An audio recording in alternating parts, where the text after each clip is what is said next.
Ad-din medical college হাসপাতালের উদ্যোগে ময়মনসিংহের গফরগাঁওয়ে বিনামূল্যে ছানি অপারেশন ক্যাম্প অনুষ্ঠিত হয়েছে। ছানি অপারেশন ক্যাম্প কার্যক্রমের আনুষ্ঠানিকভাবে উদ্বোধন করেন আদ্দিন ফাউন্ডেশনের নির্বাহী পরিচালক doctor Sheikh Mohiuddin.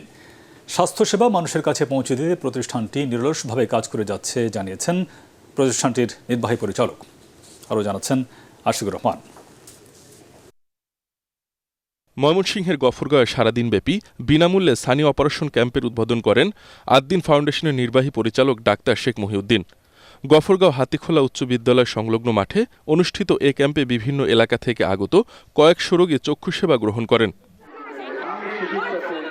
Microcredit regulatory authority executive vice chairman Mohammad ফশিউল্লাহর সভাপতিত্বে অনুষ্ঠানে প্রধান অতিথি ছিলেন ময়মনসিংহ ১০ আসনের সংসদ সদস্য ফাহমি গোলন্দাজ বাবেল।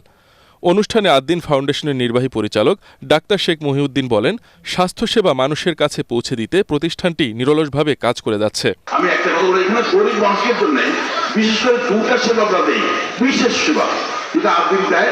একটা দেয় এই চক্ষু সেবা, আর একটা ডেলিভারি সেবা। এটা আদ্দিন খুব প্রসিদ্ধ। তো আমি এমপি মহোদয়কে বলবো, গরিব মানুষের জন্য আপনি চিঠি লিখে দেবেন, আপনার চিঠি যথেষ্ট তাদেরকে ফ্রি করে দেওয়ার জন্য, অথবা কোনো ডিসকাউন্ট সেবা লাগবে অথবা স্পেশাল সেবা লাগবে, আপনি চিঠি লিখে দেবেন।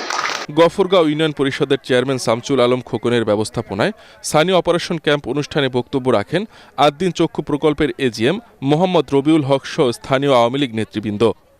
Bureau report, ATN Bangla.